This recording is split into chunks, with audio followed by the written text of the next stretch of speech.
ನಮಸ್ಕಾರ. ಇದು GBS 63 update channel. ಚಂದಾದಾರರಾಗಿ subscribe ಆಗಿ. ಮುಖ್ಯಾಂಶಗಳು: ಹೂವಿನಮಡು ಸರ್ಕಾರಿ ಪ್ರೌಢಶಾಲೆಯ ಮಕ್ಕಳ ವಿಜ್ಞಾನ ಪ್ರಾಯೋಗಿಕ ಪ್ರಾತ್ಯಕ್ಷಿಕೆ ಪ್ರದರ್ಶನ ಯಶಸ್ವಿ. ಒಂದು ಹಳ್ಳಿ ಎಂದರೆ ಹೇಗಿರಬೇಕು, ಅಲ್ಲಿ ಸಮಗ್ರ ಕೃಷಿ ಬಳಕೆ, ಆ ತಿಪ್ಪೆಗೊಬ್ಬರ ಆ ಹೊಲಕ್ಕೆ ಬಳಸಿ ಬೆಳೆಗಳ ಬೆಳವಣಿಗೆ ಬಗ್ಗೆ, ರೈತರಿಗೆ ಆರ್ಥಿಕ ಅನುಕೂಲ, ಇಂತಹ ಹಲವಾರು ಆಹಾರ ಸರಪಳಿ, ಜನಬಳಕೆ, ATM, ಮಾದರಿ ಆಸ್ಪತ್ರೆ, ದಾವಣಗೆರೆ ನಗರ ಸೇರಿದಂತೆ ಪಟ್ಟಣ ಹೇಗಿರಬೇಕು, ಮಕ್ಕಳಿಗೆ ವಿಜ್ಞಾನದ ಪರಿಚಯ ಮಾಡಿಸುವ ಪ್ರಾಣಿ ಭೌತಶಾಸ್ತ್ರಗಳ ಸ್ಲೈಡ್ ಶೋ, ಇಂತಹ ಹಲವಾರು ವೈಜ್ಞಾನಿಕ ವಿಜ್ಞಾನಗಳ ಈಗಿನ ಆವಿಷ್ಕಾರ, ಉಪಗ್ರಹಗಳ ಉಡಾವಣೆ, ಮಕ್ಕಳೇ ತಮ್ಮ ಮನೆಯಲ್ಲಿ ಸುತ್ತಮುತ್ತಲು ಸಿಗುವ ವಸ್ತುಗಳನ್ನು ಬಳಸಿ ಪ್ರತಿಕೃತಿಗಳನ್ನು ತಯಾರಿಸಿ ಪ್ರದರ್ಶನ ನೀಡಿದ್ದು ವಿಶೇಷವಾಗಿತ್ತು. ಯಾವುದೇ ನಗರ ಪಟ್ಟಣ ಮಕ್ಕಳಿಗಿಂತ ಕಡಿಮೆ ಇಲ್ಲ ಎಂದು ಹೂವಿನಮಡು ಹೈಸ್ಕೂಲ್ ಶಾಲಾ ಮಕ್ಕಳು ಎತ್ತಿ ತೋರಿಸಿದರು. ಹೂವಿನಮಡು ಗ್ರಾಮದ ವಿಶಾಲ ಹೈಸ್ಕೂಲ್ ಶಾಲಾ ಕೊಠಡಿಯಲ್ಲಿ ಈ ವಿಜ್ಞಾನ ಪ್ರದರ್ಶನ ಏರ್ಪಡಿಸಲಾಗಿತ್ತು.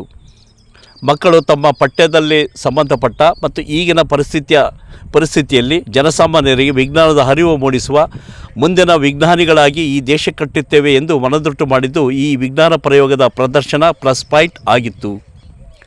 ಇದಕ್ಕೆ ಪೂರಕವಾಗಿ ಇತಿಹಾಸ ಸಂಶೋಧಕರು, ಹೈಸ್ಕೂಲ್ ಶಾಲಾ ಮುಖ್ಯಸ್ಥರು ಆದ ಡಾಕ್ಟರ್ ಬುರುಡೆಕಟ್ಟೆ ಮಂಜಪ್ಪ ಮಾರ್ಗದರ್ಶನದಲ್ಲಿ ವಿಜ್ಞಾನ ಶಿಕ್ಷಕಿ ಶ್ರೀಮತಿ ಸಂಧ್ಯಾಶ್ರೀ ಮಕ್ಕಳ ಪ್ರತಿಭೆಗಳಿಗೆ ನೀರು ಹಾಕಿ ಪೋಷಿಸಿದ್ದು ಎದ್ದು ಕಾಣುತ್ತಿತ್ತು. ಈ ಪ್ರದರ್ಶನಗಳನ್ನು ಗ್ರಾಮದ ಮುಖಂಡರಾದ ಶ್ರೀಯುತ ಪ್ರಭು, ದಲಿತ ಸಂಘರ್ಷ ಸಮಿತಿಯ ಮುಖಂಡ ಅಂಜನಪ್ಪ ಹೂವಿನಮಡು, ಗಂಗಾಧರಪ್ಪ, ಸುರೇಶ್, ಶಾಲಾಭಿವೃದ್ಧಿ ಸಮಿತಿಯ ರಂಗಪ್ಪ, ಹಿರಿಯ ಮಾಧ್ಯಮ ಪತ್ರಕರ್ತ ಪುರಂದರ ಲೋಕಿಕೆರೆ ಸೇರಿದಂತೆ ಶಿಕ್ಷಕರಾದ Manjunath PV, Shivamurthy MV, Veeresh TC, Shrimati Vedavathi SP, Shrimati Gayatri, Shrimati Shilpa, Shrimati ರಜಮ್ಮ, Shrimati Sunita ಸೇರಿದಂತೆ ಶಾಲಾ ಸಿಬ್ಬಂದಿ ವರ್ಗ ಉಪಸ್ಥಿತರಿದ್ದರು. ಮಕ್ಕಳ ಈ ಪ್ರತಿಕೃತಿ ವಿಜ್ಞಾನ ಪ್ರಯೋಗಗಳನ್ನು ಪ್ರಾತ್ಯಕ್ಷಿಕೆಗಳನ್ನು ಪರಿಶೀಲಿಸಿ ತುಲನೆ ಮಾಡಿ ತೀರ್ಪುಗಾರರಾಗಿ ಪುರಂದರ ಲೋಕಿಕೆರೆ ನಿರ್ವಹಿಸಿದರು. ಇಂತಹ ಪ್ರಾತ್ಯಕ್ಷಿಕೆಗಳು ಬೆಂಗಳೂರು, ದಾವಣಗೆರೆಯಂತಹ ಅರ್ಬನ್ ಸಿಟಿಗಳಲ್ಲಿ ಖಾಸಗಿ ಬೃಹತ್ ಶಾಲೆಗಳಲ್ಲಿ ಹಮ್ಮಿಕೊಳ್ಳುತ್ತಿರುವುದು ಜೊತೆಗೆ ಇಂಥ ವಿಜ್ಞಾನ ಪ್ರಯೋಗಗಳನ್ನು ಹೂವಿನಮಡುವಂಥ ಗ್ರಾಮೀಣ ಹಳ್ಳಿಯ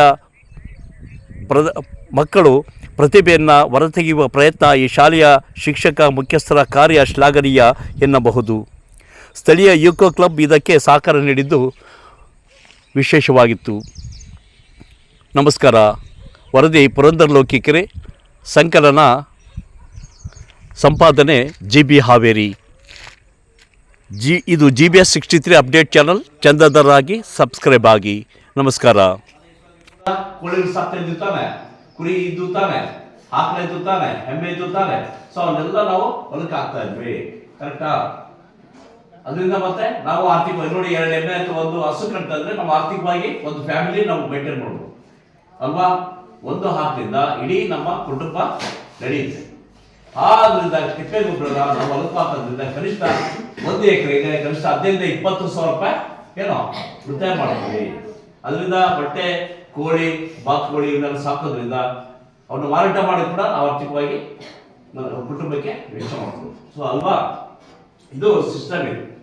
ಆಮೇಲೆ ಮುಂದೆ 1-2 ತೆಂಗಿನ ಗಿಡ ಅಲ್ವಾ, ಮನೆಗೆ ನಮಗೆ ಎಣ್ಣೆ ಸಿಕ್ತು, ಕೊಬ್ಬರಿ ಸಿಕ್ತು. ಕರೆಕ್ಟಾ? ಆ ಎಣ್ಣೆ ಮಾರಾಟ ಮಾಡೋದ್ರಿಂದ ನಮಗೆ ದುಡ್ಡು ಸಿಗುತ್ತೆ ಅಲ್ವಾ? ಎಣ್ಣೆ ಮತ್ತೆ ನುಗ್ಗೆಕಾಯಿ ಅಥವಾ ಕರಿಬೇವಿನ ಸೊಪ್ಪು, 4 ಕರಿಬೇವಿನ ಸೊಪ್ಪು ಹಾಕಿದ್ರೆ ನಾವು ಮನೆ ಬಳಸ್ಕೊಳ್ತೀವಿ. ಸತ್ಯನ ಕೂಡ ಅಂತ ಕರಿಬೇವಿನ ಮಾರಾಟ ಮಾಡ್ಬೋದು. ಚೂಡಿಗೆ ಎಷ್ಟು 5 ರೂಪಾಯಿ 10 ರೂಪಾಯಿ ಮಾರಲ್ವಾ? ಸೊ ಇದು ಇಂಟಿಗ್ರೇಟೆಡ್ ಫಾರ್ಮಿಂಗ್ ಸಿಸ್ಟಮ್ ಪದ್ಧತಿ. ಇದು ಹೋಗ್ತಾ ಇದೆ. ಎಲ್ಲ ಸಹಿತ ಸತ್ಯ ತರಬೇಕು.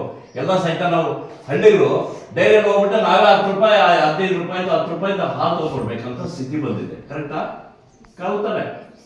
ನಾವು ಹಳ್ಳಿಗಳಾಗಿ ನಾವು ಡೈರಿ ಕೊಡ್ತಾ ಇದೀವಿ. ಒಂದು ಮಾರಾಟ ಪದ್ಧತಿ ಇದ್ದಿಲ್ಲ.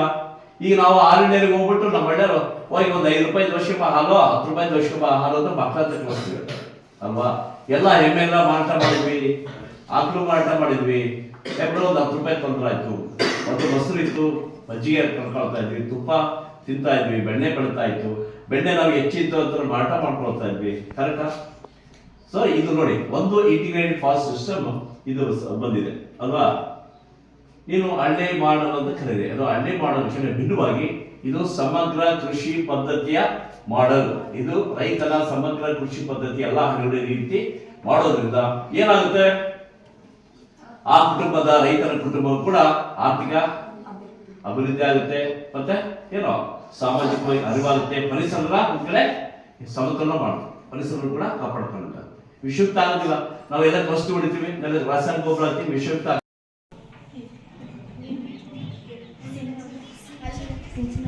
ಓಕೆ, ನೆಕ್ಸ್ಟ್ ಇದು ಫುಡ್ ಸಿಸ್ಟಮ್. ಏನು ಫುಡ್ ಸಿಸ್ಟಮ್ ಅಂದ್ರೆ ಯಥೇಚ್ಛವಾಗಿ ನಾವು ನಿಮ್ಮ ಹಿರಿಯರು, ಅಕ್ಕಪಕ್ಕರು, ನಿಮ್ಮ ಅಪ್ಪಂದರು ಎಲ್ಲ ನೀರನ್ನ ವೇಸ್ಟ್ ಮಾಡ್ತಾ ಇದ್ವಿ. ಕರೆಕ್ಟಾ? ಎಷ್ಟು ಬೇಕು ಗದ್ದೆಗೆ ಅಷ್ಟು ಬಿಡ್ತಾ ಇಲ್ಲ. ಕನಿಷ್ಠ ಅಂದ್ರೆ 2 ರಿಂದ 3 ಇಂಚು ಗದ್ದೆಗೆ ನೀರು ಇಳಿಸುವಂತ ವೈಜ್ಞಾನಿಕವಾಗಿ ಕೃಷಿ ಇಲಾಖೆ ಹೇಳ್ತಾರೆ. ಸುಮ್ಮನೆ ನೀರು ಹರಿಸಿದ್ದು. ಕರೆಕ್ಟಾ?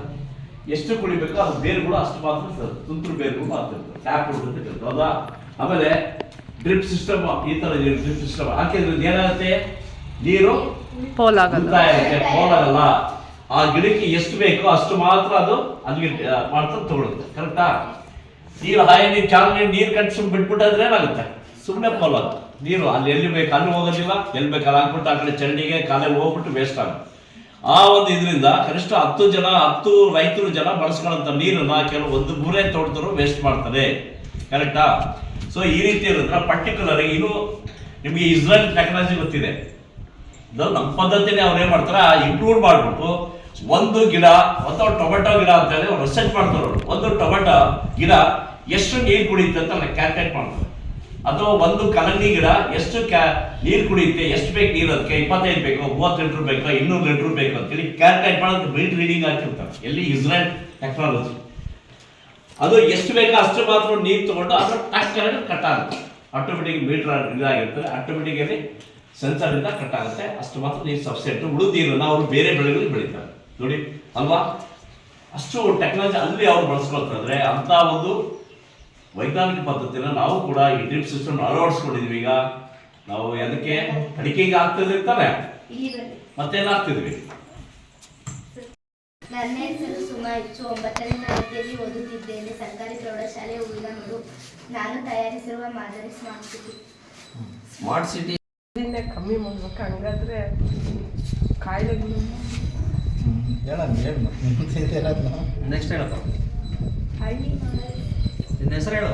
ನನ್ನ ಹೆಸರು ಬರುತ್ತಾ, ನಾನು 9ನೇ ತರಗತಿಯಲ್ಲಿ ಓದುತ್ತಿದ್ದೇನೆ. ಇದು ಹಳ್ಳಿ ಮಾಡಲ್. ಕೋಳಿ ಸಾಕಾಣಿಕೆ, ಬಾತುಕೋಳಿ.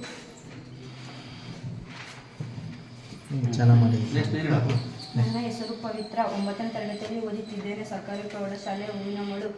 ನಾನು ತಯಾರಿಸಿರೋ ಮಾದರಿ ಹೆಸರು ಅವ್ರೊಟ್ಟಿಗೆ ಅವರೇ ಇರಲಿ ಮೇಡಮ್ ಅವರೇ, ಭಾಳ ಚೆನ್ನಾಗಿ ಎಕ್ಸ್ಪ್ಲೇನ್ ಮಾಡ್ಕೊಂಡು ಒಬ್ರಿಗೊಬ್ರು ಉತ್ತರ ಕೊಡ್ತಾರೆ. ಇಲ್ಲಿ ಇಟ್ಟಿದ್ರು, ಮಾಡಿದ್ದಾರೆ ಜ್ವಾಲಾಮುಖಿದು. ನಾನು ಪುಟ್ಟವಾದ ಆಸ್ಪತ್ರೆಯನ್ನು ತಯಾರಿಸಿದ್ದೇನೆ. ಇಲ್ಲಿ ಉಚಿತವಾಗಿ ಚಿಕಿತ್ಸೆಯನ್ನು ಪಡೆಯಬಹುದು. ಇಲ್ಲಿ ಆಂಬ್ಯುಲೆನ್ಸ್ಗಳ ಸೌಲಭ್ಯತೆ ಇದೆ.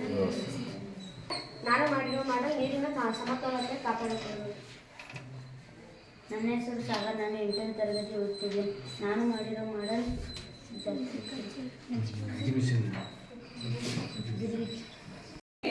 ಕರೆಂಟ್ ಇದೆ, ಅಲ್ಲಿ ಹಾಕಿಟ್ಟು ಇದನ್ನೇ ತೋರಿಸಿದ್ರು.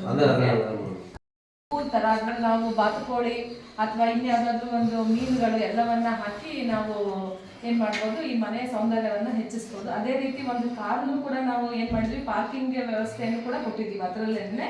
ಅದೇ ರೀತಿ ಇಲ್ಲಿ ಈಗ ದಾವಣಗೆರೆ ಅಥವಾ ದೊಡ್ಡ ಸಮುದ್ರದಲ್ಲಿ ಅಥವಾ ಒಳನಾಡಿನ ಜಲಮಾರ್ಗದಲ್ಲಿ, ಕಡಲ ತೀರಗಳಲ್ಲಿ ಪೈಲಟ್ಗಳಿಗೆ ನ್ಯಾವಿಗೇಷನ್ ಮಾಡಲು ದಾರಿದೀಪವಾಗಿದೆ. ಈ ತರ ಮಕ್ಕಳದೊಂದು ಪ್ರಯತ್ನ ಮಾಡಿಸಿದಿರಲ್ಲ, ಬಹಳ ಖುಷಿ ಆಯ್ತು. ಯಾಕೆ